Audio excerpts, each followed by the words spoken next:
from up close up, Mr. Demo. Okay, welcome back everyone after a several week hiatus. We're beginning Minchat Chinuch shir again. And as always, we want to thank TorahAnytime.com for typing the shir and for making the Hafatza Satira, making it available to many, many people who could not attend in person. And in particular, if I'm not mistaken, this is a new category of shiurim. It's kind of a light classic alumnus. Cameraman is free to read our little flyer to, I don't know, under category. I didn't know how to categorize it. You'll have to categorize it yourselves. But I do think it's a unique shir, and I want to thank them for making it available to the public.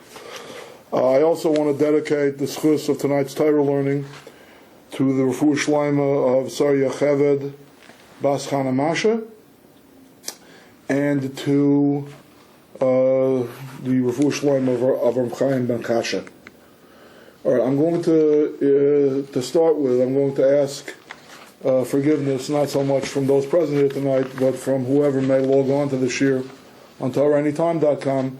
Unlike some of my previous classes for the JHC, which were straightforward lectures, there's much more of an in-text shir, and therefore there are going to be quite a few times where I'm not looking at the camera, where I'm looking down at the text that we're analyzing. Please bear with me. I will look up at the camera or address the crowd whenever I can. Okay. So we're doing the Mitzvah Kuf Chav Beis. In the Machon Yerushalayim edition, it's on page Chav Daled of the second Chelik. Mitzvah's Eidus, the mitzvah to bear testimony, to bear witness in a Jewish court of law and a Bezdin. That's the mitzvah we're going to be starting tonight. In contrast to some of the mitzvahs that we've been doing in the past, we're not going to have a lot of lumdus, at least not in the first section, perhaps more next week. I'm going to be doing quite a few paragraphs in text of the Chinuch itself, which I usually shy away from, because normally when there are many paragraphs, it's about the Sharshei HaMitzvah, it's about the philosophical underpinnings of the Mishnah. Here it's just a lot of basic facts, and we're going to be observing at least one major Machlokes Rishonim tonight, and possibly many more. Okay, so as I said, I'm going to read a lot of the Chinuch itself in text. Let's start off. I've numbered the paragraphs. Number 1. L'hagid ha'edus b'fnei hadayanim b'chol ma shenei le'ohu. There's a mitzvah on witnesses, on people who have observed something. Specifically what those things are, we'll get to shortly. Anything that you know about, you should be reporting. Ben she'is chayav be'edus misa al mammon hamuad olav. Whether we're talking about testifying in capital cases, you saw somebody in the era, in the age when we had a Sanhedrin in Klal Yisrael, and when the Sanhedrin meted out capital punishment, and you observed the commission of such a sin, of such a crime. You saw somebody being Michal Shabbos, you saw Reuven killing Shimon, you saw somebody worshipping Avodah Zarah. There are many prohibitions in the Torah for which, with the proper warning and testimony, the result could be a capital punishment. So in cases like that, there's a mitzvah for you to tell what you know. And also, if it's Mammon Hamud, if we're talking about a civil case, right? Damages, loans, thefts, withholding of wages, withholding of payments. I'm not going to run the whole gamut of the whole Shulchan Aruch Chesed Mishpat, of the whole Jewish civil code. But basically, whenever you have a testimony that could result in A, losing money, or B, gaining money, that's covered by this mitzvah as well. If you know something, you've got to tell it. You don't suppress what you know. Or on the contrary, we're talking about exonerating evidence. Okay, you can provide testimony that will save somebody who's up for a capital offense. You can save somebody who's about to lose money. You know that the truth is he should not be losing the money. Right? So in other words, whether you're testifying about guilt or about innocence, you've got to say what you know. Shanamar, where is this derived from? V'hu eid, ayra ayada, im lo yagid v'nas avona. And he is a witness, or he saw or he knew, whether he saw or whether he knew.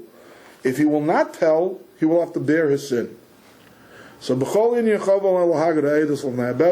in any circumstance, it's required for us to tell what we know, to tell our testimony before the Bezdin. Okay, so I want to pause right here. Okay, let me give you a little background information on this verse. Okay, this verse impacts two dinim in the Torah that we're not going to be studying directly tonight. One of which is something called Shvuas HaEdus, and one of which is called Carbonai Leviari. Let me translate those terms first. Shvuas HaEdus means when one of the litigants in a civil case, is trying to evoke testimony from somebody. Okay? Moshe is having a court case versus Aaron. Okay? Moshe goes up to Reuven and Shimon and he says, "Hey, Reuven and Shimon, you guys saw me lend $1,000 to Aaron. Okay? I want you to come to court and testify on my behalf." Right? And they say, no, we don't want to get involved. Or no, we don't know anything. Right? And Moshe says, "Mashbiachani, I'm making you swear that you don't know anything." Okay, we're convinced. We grew up watching Perry Mason or other, attorney shows on TV. I'm dating myself. I'm a baby boomer. Maybe the Generation Xers here in the room. Saw some other program that had a lot of courtroom scenes, and we're conditioned to the idea of witnesses, in order to make their testimony subject to perjury, having to swear to tell the truth, the whole truth, nothing but the truth, when they want to bear witness, when they want to give testimony.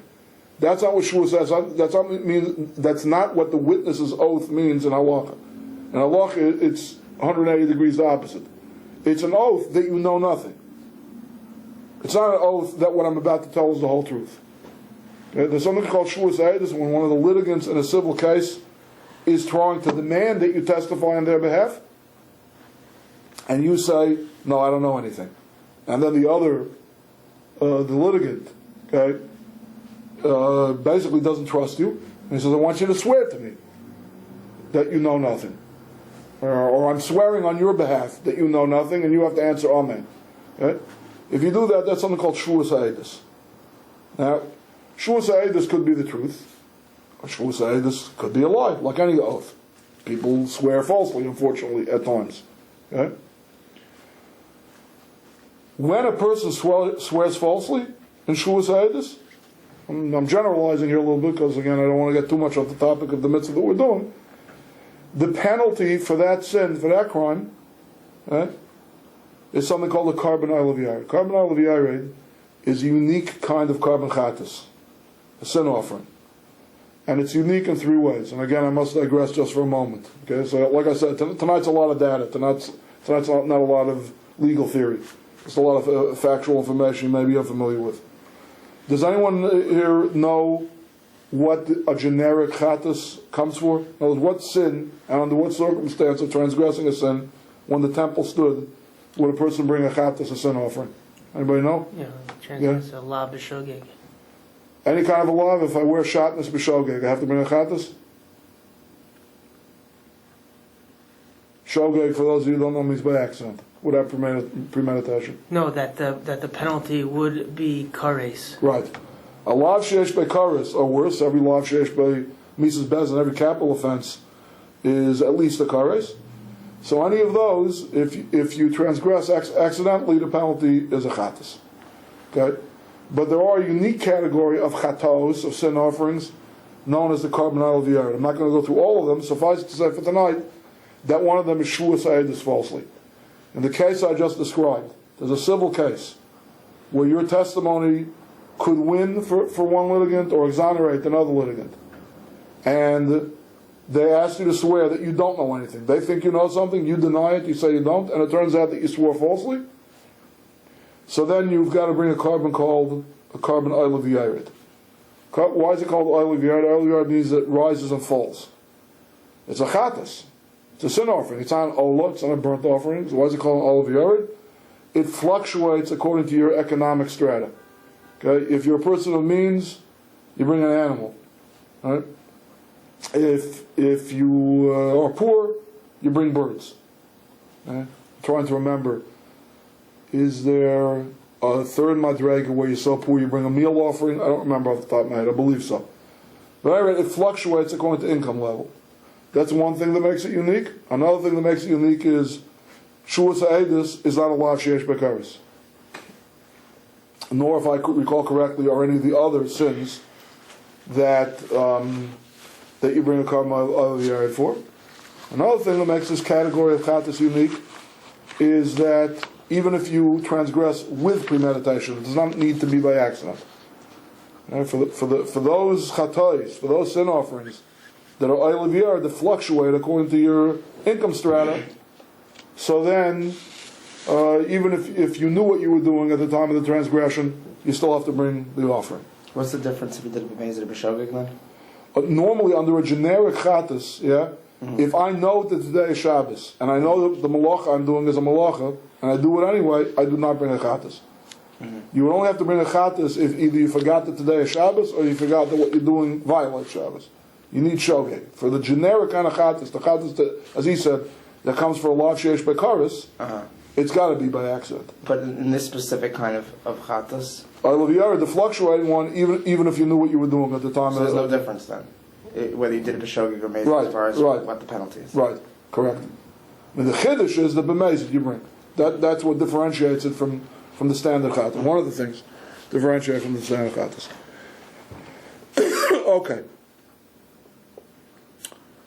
So, before we go on, I want to read you don't have the text, but I want to read for you and translate for you a passage from the Rambam that covers much the same ground that we just read in the Chinuch. I discern, even though the Minchas Chinuch doesn't dwell on this, I think I see a little bit of a machlokes rishonim here.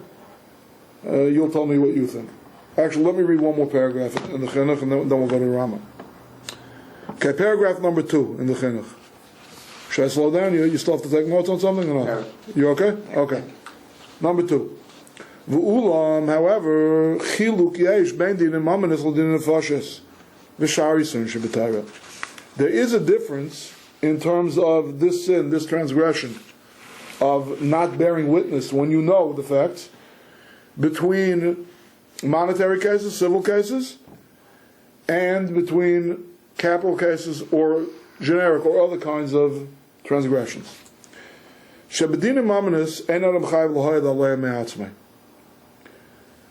When it comes to civil cases, you don't have to volunteer testimony. You don't have to step forward on your own and say, oh, I know what happened here. I know a loan took place, I know a damage took place, I know an encroachment of one neighbor upon another took place, and so on. You don't need to do that. Unless one of the litigants or one of the judges subpoenas you to testify, you don't have to step forward and testify.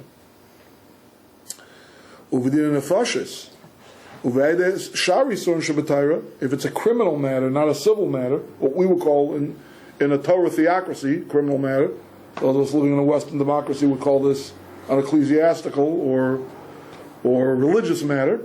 Again, for our purposes, I'm doing away with the difference between sin and crime. Okay? In a Torah society, eating pork or ham is a crime, not just a sin. It's a punishable offense in a court of law. Right? So I'm calling it a crime. When it comes to capital offenses or other prohibitions of the Torah,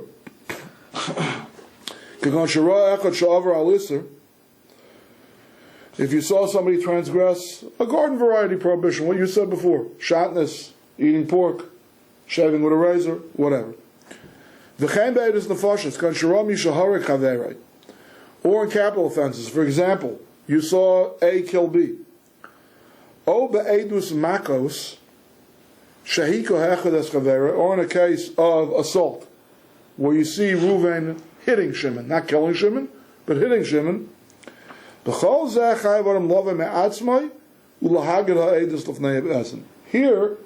the Torah demands that you volunteer. Nobody should have to subpoena you. There shouldn't be, ads taken out in the paper or on the web as we would have it today. Anyone who saw, XYZ occur at the corner of Jewel and Main on this and this day, come forward. You shouldn't need any kind of invitation, certainly not an official subpoena. You're supposed to come forward. In order to drive evil out of society, and in order as a deterrent. If people know they can get away with murder, people know they can get away with crime, they'll be repeat offenders. If they know that they're going to get nailed by a conscientious citizenry, then they have to make a citizen's arrest. But at least citizens' reportage, you come to court and you testify about it. Those are the two reasons that he gives for why this is important in criminal cases, in sin cases, not in civil cases. Okay, let's recapitulate what we read over here. The Chinuch says that from the pasuk of Im lo yagid v'nasa avono, v'hu eid ayra ayada im lo yagid v'nasa avono, if he's a witness, or if he saw, or if he knows, and he does not tell, he will bear a sin.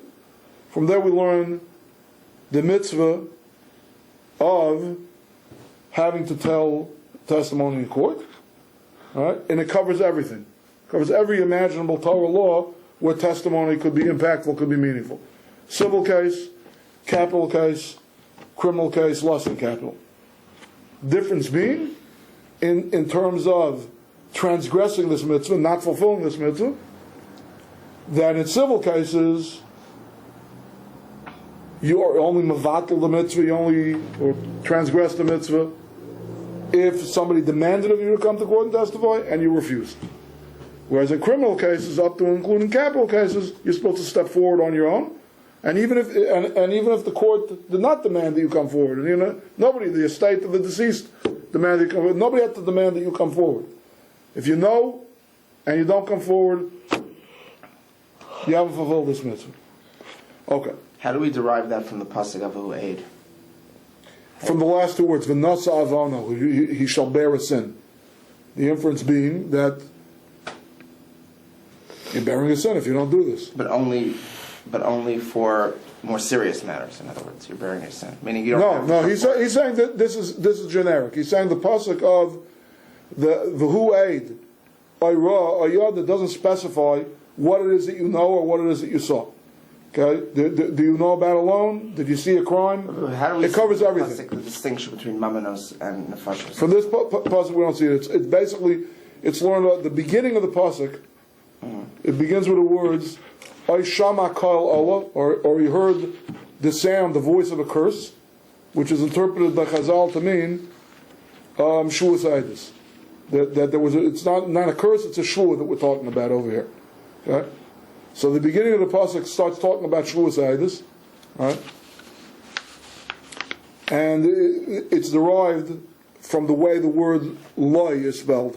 Loy yagid in the Torah itself is spelled both with a vav and an aleph together. It's a very irregular spelling. So from there's a drasha, loy, not to him. The negative, the loy spelled with an aleph, and the possessive loy spelled with a vav, right? If you didn't testify for him, that's when you chayav a shuas aidus. Okay? But the rest of the pasuk, he's learning, right? And we're going to get into this because I think there's a machlokes rishonim there.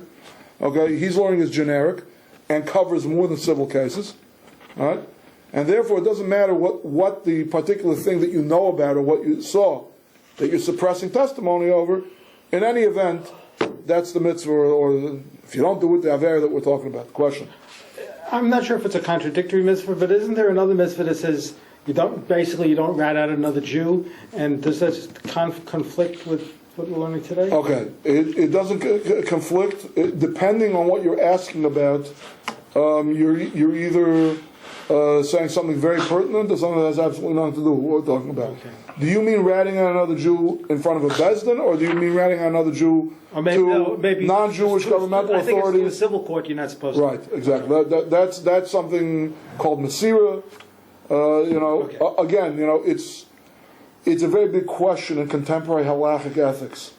No, I meant civil. I think based on what we call dina de malchus dina, and when it comes to civil law, okay, the laws of the land actually do have some bearing, right?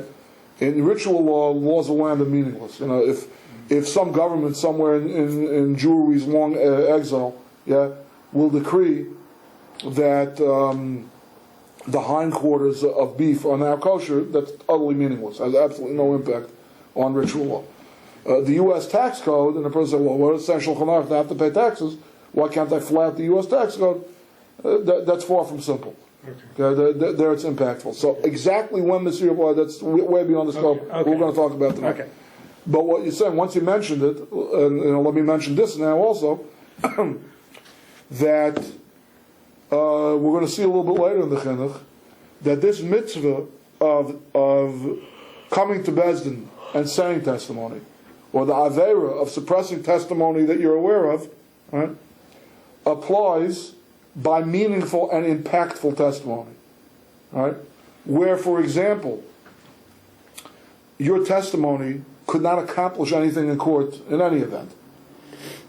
Case in point, right? You're a single witness that witnesses somebody eating treif, or witnesses somebody committing a murder. Okay? Not only do you not transgress a sin if you suppress testimony, right? But there, in many cases, to come forward and give testimony as an eid echad, as a single witness, when two witnesses are required, is the aveira of leiselach rachel ba'mechad. This is part of the Lashon Hara code. Okay? A famous Gemara Psachim. I'll read and translate it for you quickly. There's a Psachim. It's incredible. Let's have that back. I'm not going to ever throw any time audio if we lose that. Kufyud Gimel on the base, Psachim, has a case like this. Do we have it marked there? Yeah. Okay, good.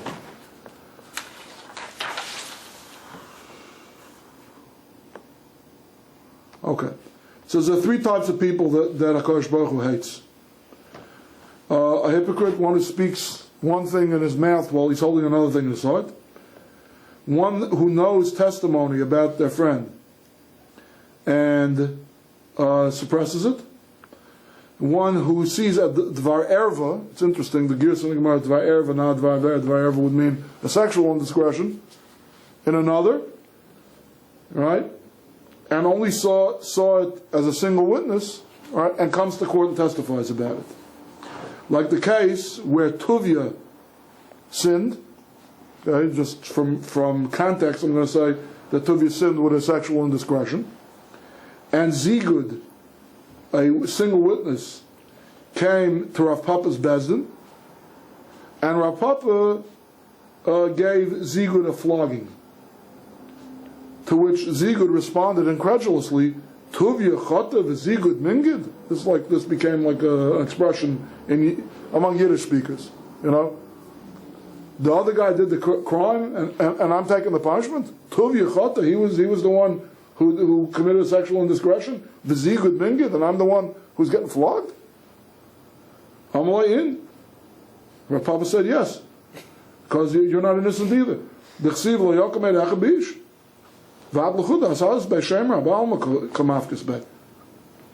It says in the Torah Lav, a single witness shall not arise against another person in a criminal case. And you did. So what did you accomplish? We're not going to convict them based on what you said. All you did was ruin the guy's reputation. You're a character assassin. You need two witnesses. Exactly. What happens if this guy goes ahead and he wants to get tell this other guy did this, so he gets his friend to come, and his friend sees, and now the two of them go together. But he told, meaning his friend didn't initially see, but he why is the second witness coming? The second witness is coming meaning he sees because and then he tells his friend, "Hey, come look." Listen. Now we'll go to Bezdin together. Reuven saw Moshe sleep with his sister. Right. Okay. How is Reuven recruiting Shimon as the second witness? What's Reuven's pitch to Shimon? Let's say he's so upset that this guy did what he did. He wants to tell on him, right. But he realizes, I need another witness. Right. So he goes and he calls his friend, "Hey, come watch. We're gonna."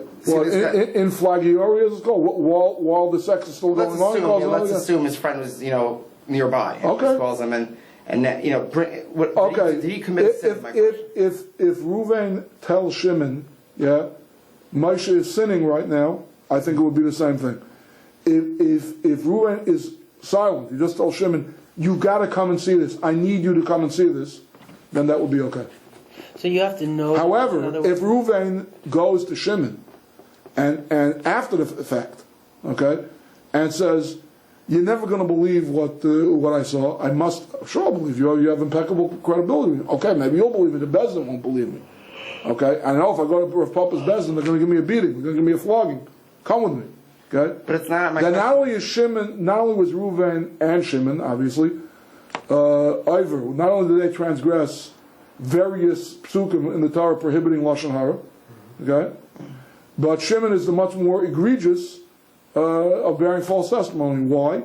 Because secondhand testimony is not acceptable in the So court. you're saying that Shimon cannot ever testify about something that's based on, well, somebody told me. You've got to see it with your own eyes. But it's okay. He's not committing a sin by getting the other guy to come to, to see for himself. And then He is or he isn't. It depends how he said it. If he said, Moshe is sleeping with his sister, you got to come see this, yeah, and he's being over on lashon hara.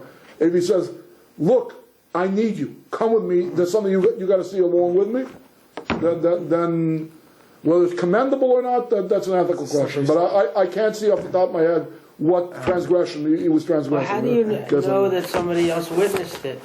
If you say to them, "Did you see what I just saw?" That could be getting. Have you ever into- learned Masechtas Marcus? By any chance? Well, no. Yeah, do you remember the sugi, or are you ever familiar with the terminology Eidus Miyuchedes? No. Okay. Basically, if let's say there are two apartment buildings, okay, and in the courtyard or on the sidewalk between the two buildings, a crime is taking place, and Reuven sees it from up here, from the north building, from the north tower, and Shimon sees it from the south tower. Unless Reuven and Shimon can see one another, that's not acceptable testimony. Okay. Bezdin cannot be mitzaref them. Let's say ipso facto, they came to court and they both reported. They shouldn't have, but they did. Okay? Or maybe it was a monetary case where the testimony of one witness can accomplish something, right? And they came to court. That's called eidus miyuchedes, singularized witnesses, and that's unacceptable. If they saw one another, or if they saw a third person who could see both of them, whatever, it's complicated, then it might be okay. But the standard, the classic case of Adam saying testimony in business is two or more people were walking together down the street, and they both witnessed the crime together. They knew of each other's presence. They knew that we both saw it. That's a standard case. That's an uncomplicated, straightforward case. Okay, so that's a very famous Gemara. So what are the three things? Tuvia chata v'zigud mankit. What? So what are the three things that you said? The hypocrite. Three things that Shemaites. It's a hypocrite. Yeah, the hypocrite, and in particular permutation of hypocrite, one who speaks one thing in his mouth and another, echad b'peh v'echad b'leiv.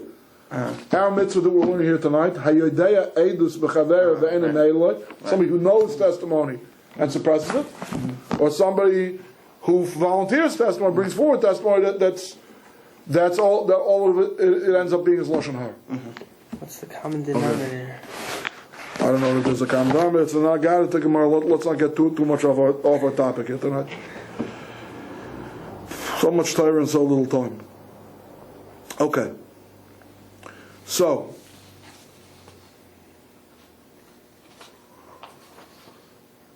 I've read you the Chinuch. Now I want to read you, but the Rambam, and you tell me if you hear any major differences here between the Rambam and the Chinuch. Rambam says, "Ha'ed mitzvah l'ha'ed bebezdin, v'cholei d'sheyadea." A witness has a mitzvah to testify in court, any testimony that he's aware of. Bein be'edu she'yachayv b'es chaverei, whether it is culpability testimony, whether you're trying to indebt somebody with your testimony. I saw Shimon borrow from Reuven $1,000, that kind of a testimony. Ben Edushi is Akayubai, or exculpatory testimony. I saw Shimon pay back his $1,000 loan to Reuven, for example. Or, you heard two false witnesses come into court and say that Shimon's ox gored Reuven's cow to death on this and this date and this and this time, right? and you were with that ox someplace else at another time. That could also be exculpatory evidence. You know that the first group of witnesses is lying or mistaken. You got to come to court and say, no, that wasn't what happened. So either way, whether it's what we call a schus or l'chayva, whether you're damning somebody, whether you're indebting somebody, or whether you're getting something off the hook monetarily, either way, if you suppress what you know in a way that could be effective, or we are related to the Gemara, we're not talking about where two witnesses are required and you're only one. But if your testimony could be meaningful and effective in a bezdin, and you suppress it, so you have a mitzvah to come forward and say it. V'hu she'itve'enu lahayed b'dinim mamris, and that's only where you were subpoenaed, where you demanded, where you were asked to testify in civil cases. Shenemar, as the pasuk says, "V'hu eid eira ayada im lo yagiv nasavayne." Okay, does that sound to you like the chinuch or unlike the chinuch? You say it again? Yeah, I mean, I'll synopsize it out, so I don't need to read it.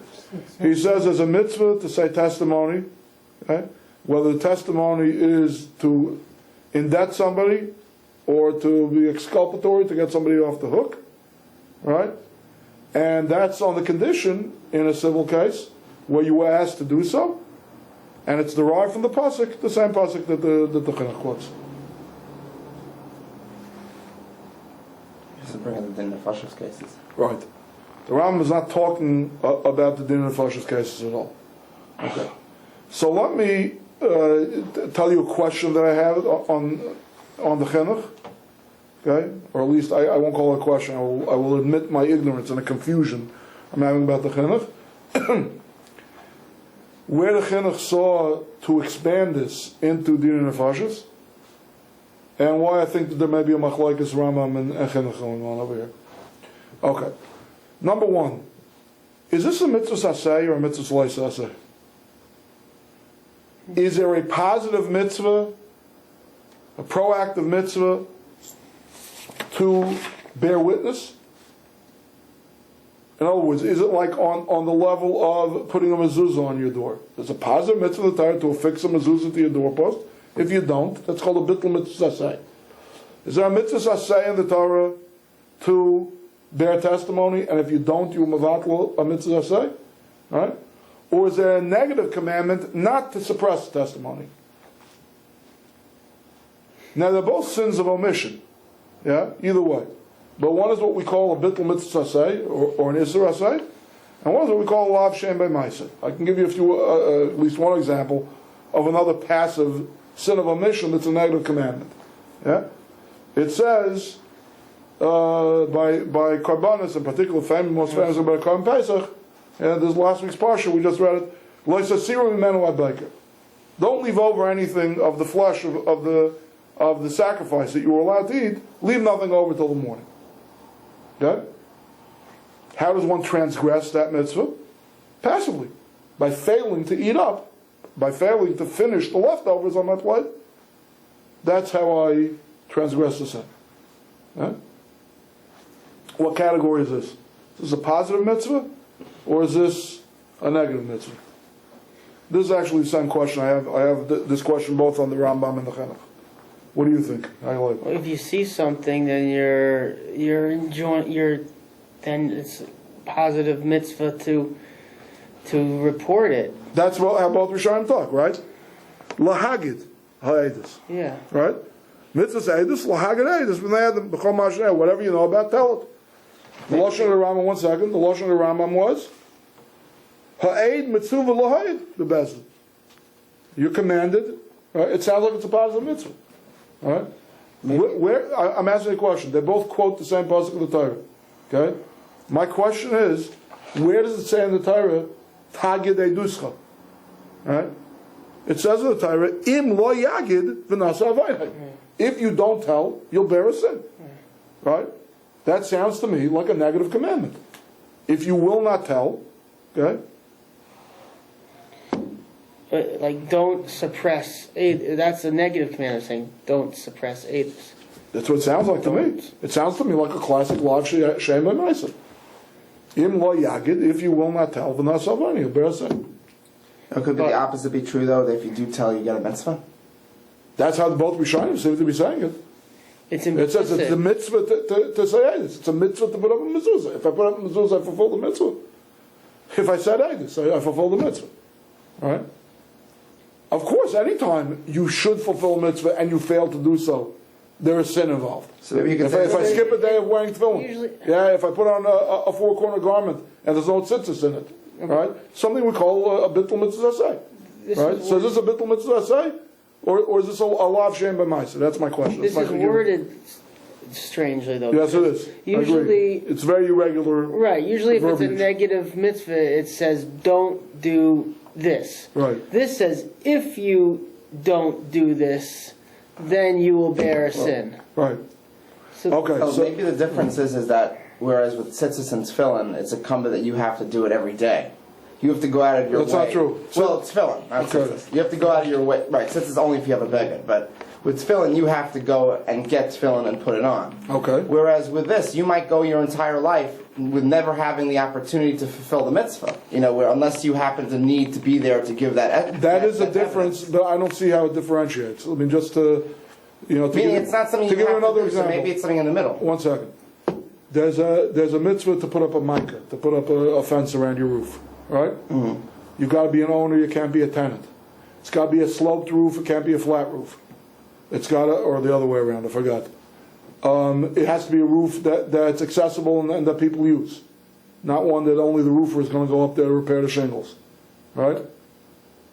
That's what we call. That's the difference between what we call the lumdish, or the jargon for that is a mitzvah kiyumis and a mitzvah chiyuvis, an incumbent mitzvah and an opportunistic mitzvah, right? But opportunistic mitzvahs are also divided into lavin and into and to asais, into positives and negatives. I just want to know which category of mitzvahs this belongs to. Is this a positive mitzvah or a negative mitzvah? So you don't think so you can't say that since this is a situation where only if the opportunity arises that you have to go do it. Sorry. So therefore, it's kind of left in the middle. You can't No. be in the gray areas. No. It's no. We have a category for those kind of mitzvahs. We know what. There are many of the tayyag mitzvahs are opportunistic, but even the opportunistic mitzvahs depend on. I'm just saying maybe that's why it doesn't There's a say mitzvah straight out, saying do it. the Because it's Haitian only- is like zayla shagazel. You should return the stolen item that you stole. If you never over that ever of stealing, you never have the opportunity to fulfill the mitzvah of returning a stolen item, right? But it doesn't change the fact that returning a stolen item is a mitzvah say, and stealing in the first place is a mitzvah say. To me, I just see a dissonance between the way the Rishonim seem to categorize the mitzvah and the pasuk they're deriving it from. But I think hit the nail on the head. It says, "Kol atar kula nidrish behain of alav." Okay, Chazal say, all of the Torah can be interpreted using deductive readings, inductive, deductive, right? So yeah, it doesn't say in the Torah, "Leitich baish edus," do not suppress testimony, right? It says, "Im lo yagid v'nas avayne." So it's not an explicit mitzvah say, but it's an implicit mitzvah say. If I know that by failing to say testimony, I'm bearing a sin, yeah, that's a roundabout way of the Torah telling me it's a mitzvah to say testimony. That's pretty clear. That's not a machlekes Rishonim. All the Rishonim, based on Chazal, seem to be learning it that way. But I just want to point that out. It's a very, I'm not big enough bucky in either in Tanakh or in Shas to say it's unique, it's the only place in the Torah we have something like this. But if it's not unique, it's probably one of the only 2 or 3 places where you have something like this. Where something that seems to be coming across as a negative commandment is actually a positive commandment. And if the Jewish John Gotti is on trial, and the 2 witnesses would figure, well, if he testified, maybe I'd rather get the Makos than have his Jewish henchmen come and kill me, and they're withholding the thing. They'd rather get the Makos than be dead from the Jewish henchmen that wouldn't they? Well, I'll tell you something. Let me ask you a question. Yeah. Okay? If somebody puts a gun to your head, okay, a Jewish Gotti or not, you know, what do we need a Jewish Gotti for? We have Bugsy Siegel, we have Meyer Lansky, we had our own mafiosi. Okay. Yeah, Dutch Schultz was a very violent one. Okay? Dutch Schultz comes up to you with a ham sandwich and he says, I want you to eat this or I'm going to blow your brains out. This is my party, okay? I invited you here. You're insulting me and my entire family. You don't eat this, I'm blowing your brains out. Do you eat or do you blow? No, he took you to a side room. You eat. Okay. It's Yahweh, transgressing. Okay. However, okay, let's say, what was the guy's name? Dutch Schultz? Dutch Schultz. Okay. Dutch Schultz is alive in the year 2010. Okay. And now he's a high-tech cyber thief. Okay. And he comes up to you and he doesn't put a gun to your head. Okay? He puts a credit card to your head. And he says, you eat this right now, or I'm going to do identity theft on you, and you'll be ruined for the next 10 years. You'll have no credit rating. I'm going to drain every one of your bank accounts. Then what's the din? You're laughing? There's a chiluk din. Okay. What? Then you're not allowed to eat. Okay, the din is that for a lav in the Torah, a person is mechuyev to give away his last penny to avoid transgression. They don't have to give away your life or limb. But everything you own, whether your net worth is in the red or whether you're Donald Trump. Even though money is chashuv kames, you're saying? Yeah, that's hamalaytic. Halachically, we distinguish between a corpse and a poor man. Okay? When it comes to monetary, okay, for a lav, you've got to give it all away. To the best of my knowledge, that's not true for a bittul mitzvah say. If a guy says, okay, it's 2 minutes before Shkia, and you've had stomach problems all day, you haven't put on your tefillin, right? And the guy says, it's only 2 minutes till sundown. I don't want you putting on tefillin today. You do, and I'm going to drain all your bank accounts, all right? To the best of my knowledge, you do not have to put on tefillin.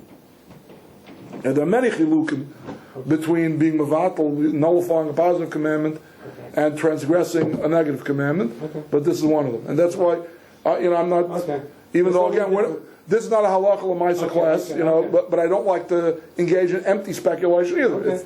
If I'm wondering if it's an asay or a lois asay, I'd like to know a chiluk. You just provided us with a possible chiluk. Okay?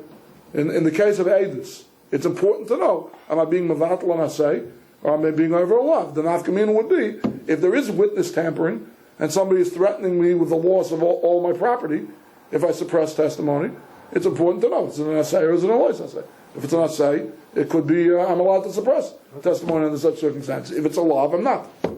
Although, come to think of it, I don't know, maybe a lav shem b'maisa lighter is different. I'm not 100% sure, but it's a possible nafkamina, applied halachic difference in what we're clearing about here. Yes? The lo susar broker example, that would be another implicit case? No, that's explicit, but it's a passive. It's a passive transgression, or what we call a sin of omission. Okay, in other words, most lavim in the Torah, most lavim in the Torah, most negative commands in the Torah, you got to get up and do something to do the sin, right? Don't shave with a razor. I did shave with a razor. Don't eat pork, and I did eat pork.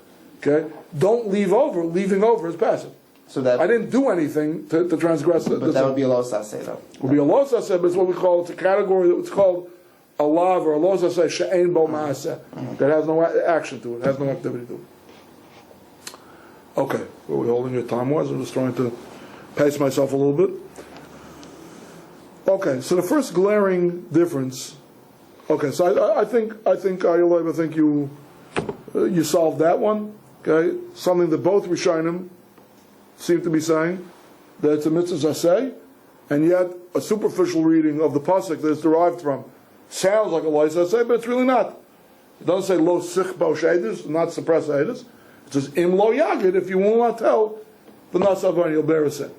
From there they're deriving, it's implicit, it's deduced, that you're supposed to tell. Because if you don't tell, then it's a sin. So why did the Torah say it this way instead of saying Yagid Mashi Yedaya? I don't know. That's one of the imponderables. Why sometimes the Torah says things explicitly and sometimes implicitly. But obviously both Rishonim, the Rambam and the Chinuch, learned that there's a mitzvah aseh and not a mitzvah lois aseh. Okay. Here's the question. Okay? Obvious glaring difference. Not 100% clear. I'm reading the Rambam. If you're very medayik in the Rambam, maybe he would agree with Chinuch, but to me the superficial reading of the Rambam is that this mitzvah does not cover criminal acts. It only covers civil cases. All right, again, the Lashon of the Rambam is whether your Eidus is something that's going to indebt your friend or something that's going to be mezakeh him. And that's only where you demand it to come to court in civil cases. And then he brings the pasuk. Okay? Certainly the Rambam does not explicate, like the Chinuch does, a case of Isser, a capital case, a case of assault, right? He delineates three distinct categories besides civil cases. Okay? The Rambam doesn't. Now, maybe the Rambam is expecting you to be a close reader, and he figures if you read the line, V'hushit v'ena l'haya b'dinim mamanos, right? You understand that it covers more than dinim mamanos.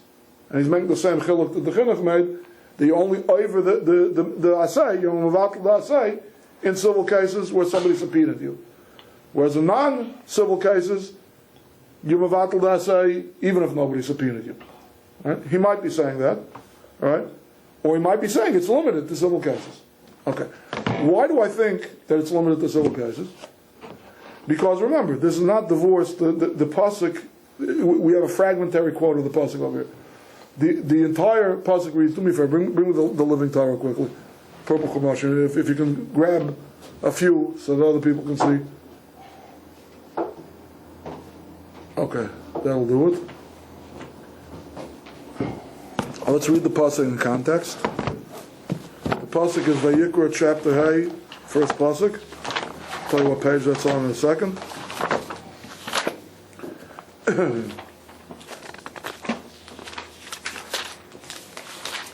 Okay, 5:17 in English, 5:16 in Hebrew.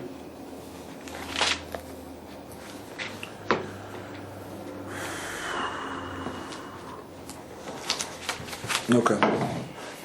Everybody have it? V'nefesh ki sechata v'shama koil Allah v'hu eid ayra ayada im lo yagid v'nasa v'ayday. Okay? The English reads, if he is bound by an oath to give evidence in court where he was a witness or saw or knew something and does not testify, he must bear his guilt. What do the footnotes say? Allah, a dread oath. Okay.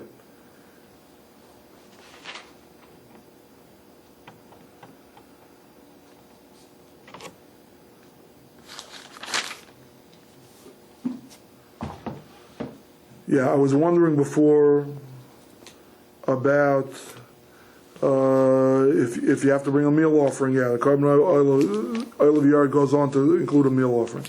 Okay, at any rate, I was hoping to find greater contextual evidence later in the parsha. There is none. But suffice to say that this dread oath that we're talking about only applies in civil cases.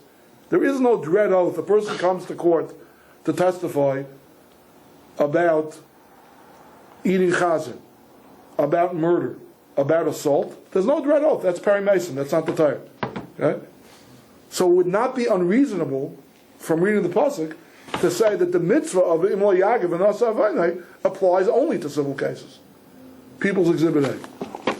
People's Exhibit B in Torah Shalom. The Gemara in Bava Kama. I'm sorry, please pick that up. Gemara in Bava Kama. Parak HaKainis. Daf Nun Vav Amar Aleph. Actually, Nun Hayam Beis at the bottom. Tanya Rabbi Yeshua Arba Dvarim Ha'isa Ha'isa Patim Midinam V'chai B'din Shemayim. Rabbi Yeshua says there are four things that if you do any of these things, your Patim Midinam V'chai B'din Shemayim means the pashtus. Again, talking contextually, a human court will not be able to enforce any kind of a payment out of you, right? But if you want to be Yotzi Yadei Chavasai in Shemayim, in the heavenly accounting books, you owe somebody money. It's not something enforceable in a court of law, but it's something that, if you want to be clean, as it were, vis-a-vis Hashem, then you better pay off. What are those four things? Hapara together with Nebehemes Chaverei. If you open up a corral, a fence around a corral, and a person loses livestock on account of you, that's a kind of a grumble. An indirect cause of loss. What? Like Kavana you did it? You did it intentionally? Yes. Well, I don't know about that. Other would loyal and ben shagim and meitzah. I don't know if it makes a difference. We're talking about money that you owe. We're not talking about bringing karbanos here. I don't know if it makes a difference in a case like this. If you bend over your neighbor's stalks into the path of an oncoming fire, you didn't set them on fire, but you bent them in such a way that they will catch fire later. If you hire false witnesses, if you know testimony for your friend and you don't, in other words, Reuben lent Shimon $1,000. You know Reuben Shimon lent Shimon $1,000. Your name is Aaron, you and Moshe were there. And both Moshe and Aaron are reticent. Maybe Shimon is Dutch Schwartz, whatever reason not only to them, they don't want to get involved, they don't want to testify. Okay? Reuven can turn around to you and say, you guys owe me now. You could have testified, you couldn't gotten my money that's sitting by Shimon, it could have been extracted legally, you guys owe me now. I'm taking you to court. You can't take us to court. We're part of B'dinei Adam. You may be part of B'dinei Adam. Okay? But Kalab B'Shmai Gali, Shemayim, you owe me money. Okay? Based on the context, of the other three. You open a corral, you punch a hole in the wall of a corral, you bend stalks in front of the fire, you hire false witnesses. Doesn't it sound like another monetary case here? Right? They're all monetary cases. The Gemara asks on this brisa,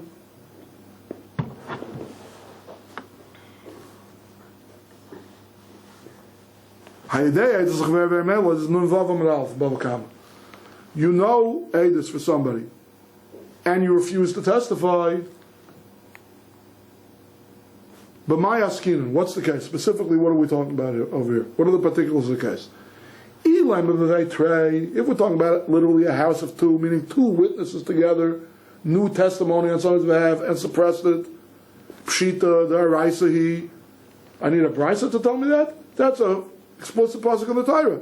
Im lo yagid v'nasa avayne. If you will not tell, you will bear your sin. Our pasuk, right? The pasuk, the mitzvah that the Chinuch and the Rambam that we're learning tonight are discussing, right? So to me, again, juxtaposing the brisa to the question the Gemara asked on the brisa, they understood that this is a monetary case. Shua say this is always in a monetary case. Gemara's answer is Ela B'chad. We're talking about a case where there was one witness. That's not so clear in the pasuk. That one witness, okay, whatever, it gets complicated in the Rishonim. Let's go with Rashi's way. The simplest way to interpret this Gemara is because, again, this is just factual. Maybe people are not aware about this. What happens said aid, though? The pasuk said aid singular. Right. Rashi handles that two ways. But first let me tell you Rashi's mahalach in the question of the Gemara, then I'll address your question. Okay?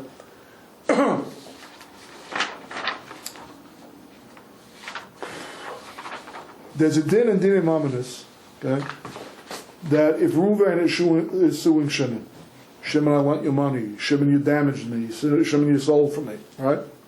So, if Reuven can produce two witnesses, Shimon can cry up and down, I'm being framed, these are false witnesses, I swear they're lying, doesn't matter. Two witnesses, assuming that they pass muster and Bezdin interrogates them, but assuming they stand up to cross-examination by the Dayanim, the case is closed. Okay? If the plaintiff has no witnesses at all, he can swear up and down. He can say, Shimon's a liar, I swear by everything that's holy, I'll swear on a Sefer Torah, I'll swear on my mother's chastity, I'll swear on my children's lives that I lent the guy $1,000. Doesn't matter. You lose the case. Possession is 9/10 of the law. If he's denying it, if he's in total denial, and you want to extract money from him, your oaths are meaningless. Produce witnesses. Okay? What happens if it's in between? I don't have two witnesses, but I do have one witness. Okay? Civil case again, not a criminal case. That's stam character assassination, like in the case of Tu B'chot of Zivid Magid. Okay? Reuven produces one witness who says, Shimon borrowed $1,000 from me. Shimon damaged me to the tune of $1,000. Shimon stole $1,000 from me. One witness, not two. You know what the din is in that case? Shimon's denying everything. The defendant says no. This guy's a liar. The plaintiff is a liar, and the witness he's bringing is equally a liar. Either I never incurred the debt, or I incurred it and I paid it off, or he's denying everything. I don't know a penny. You know what the din is in that case? Yeah, he's off the hook. There's only one witness. No. It's different than if there's no witnesses at all. In that case, there's a din called Shvuas Eidechad. The two Shvuas D'Oraisa, the two oaths, Minat Torah, that have to be taken by defendants. This is one of them. We're not going to get into the other one right now. Where the plaintiff can produce a single witness, okay? So it's in between. It's not full-fledged proof that he's telling the truth, that you need two witnesses. But it's not like the out-and-out denial of the defendant can be taken at face value either. Then the rule is the defendant must take a shvur. He must swear that he's telling the truth against, in other words, and that the witness testifying against him is lying. If he refuses to do so, he loses the case. Even if he says, as long as you do what I'm telling the truth, but I'm so afraid of oaths, it's one of the 10 Commandments, oaths are a thing that made the foundations of the world shake. I'm just afraid of oaths. I never swear, I never cuss, I never use a 4-letter word, I never use an oath flippantly. I'm always sittering by Kol Nidre every year by Yom Kippur. I'm not swearing. It's not because I'm not telling the truth. We're not interested in your frumkeit. You're unwilling or unable to swear, you lose the case. Right?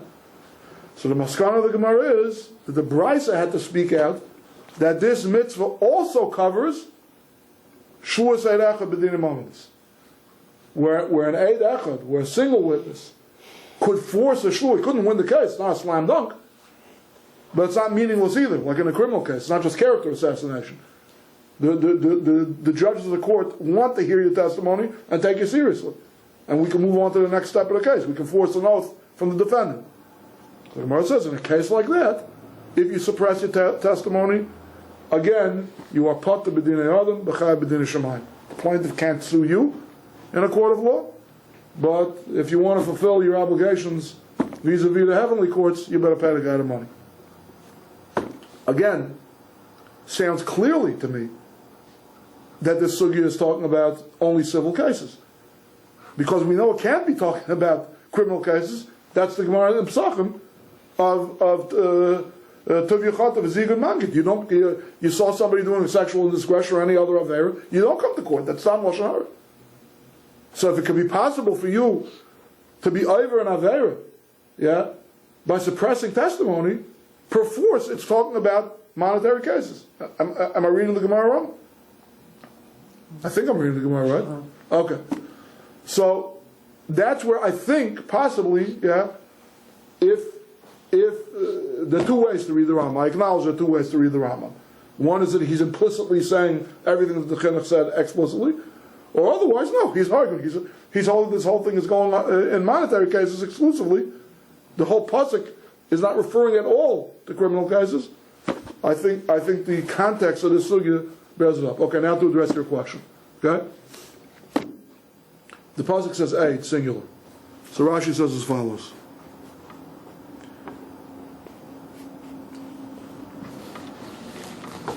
I know that the pasuk means two witnesses for two reasons, says Rashi.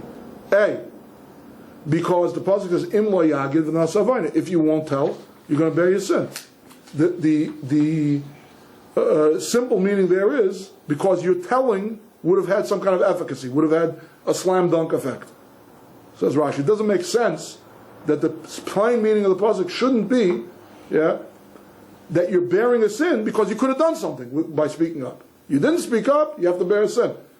Okay? The same implicit message that you should speak up is also implying that because when you speak up, so that's only true of two items. It's only a slam dunk with a two item. Number one.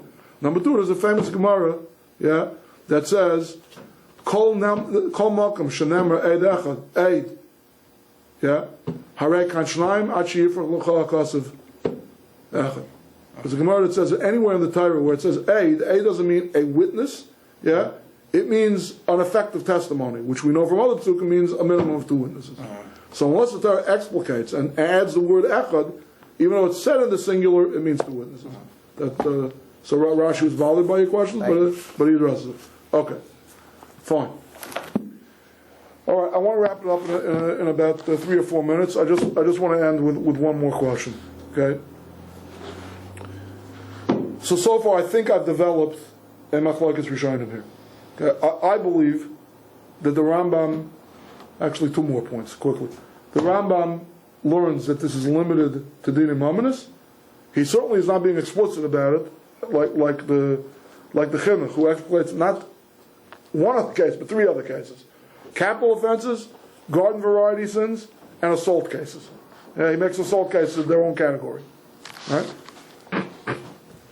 But what is the makar for the Sefer Chinuch? Okay, I don't have a Gemara Sanhedrin in front of me, yeah, but there's a Gemara Sanhedrin that says, "Keitzad ma'im al edim." How do we scare the witnesses?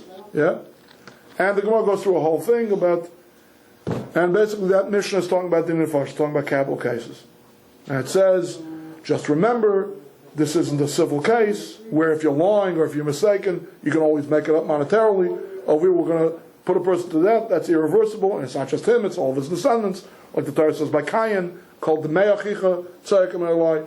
The bloods, plural, meaning all the descendants that were going to come out of Cain, right? So then the Mishnah ends, and then the Gemara has a whole bunch of other drushes on the word called the me'achicha. Then the Mishnah ends with these words, all right? So maybe the witnesses are going to say, you're going to terrorize the witnesses so much that they'll say, well, so what do we have to get involved for? You're telling us that if we make the wrong call, that if we're mistaken, Khalil, we're not lying, but if we're mistaken, we're going to put an innocent man to death, and it's all of his future descendants, their blood is on our hands. Yeah? So then I'm not interested in that. I don't want to get involved in this case. So then the Dayan tell him, no, it says a pasuk in the Torah, Im lo yagid v'nas avon.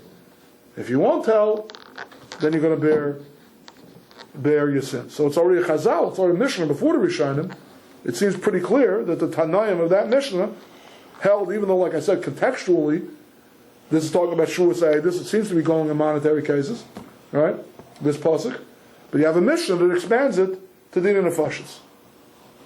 To the best of my knowledge, there's no chazal that expands it to Dinei Lavim, the garden variety Lavim that don't involve capital punishment, or kares that never involve capital punishment. There are various that have kares, and even the most egregious expression will not result in capital punishment. Eating chayla, for example, eating dam. I don't know where the Chinuch has a makar for that. But I just want to end off with a question, because this is something that we covered, and some of you who've been in a program of this class may remember it. Look back again, where is it? In paragraph 2. Okay?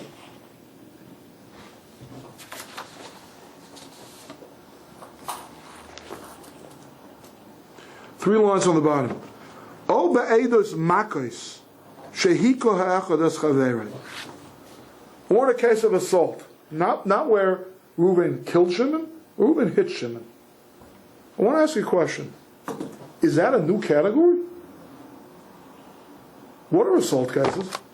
Are assault cases in Judaism and Halacha criminal or civil? Criminal. They're criminal? No. Where's the law? Where does it say in the Torah you shouldn't hit somebody? You agree? They're criminal or they're civil?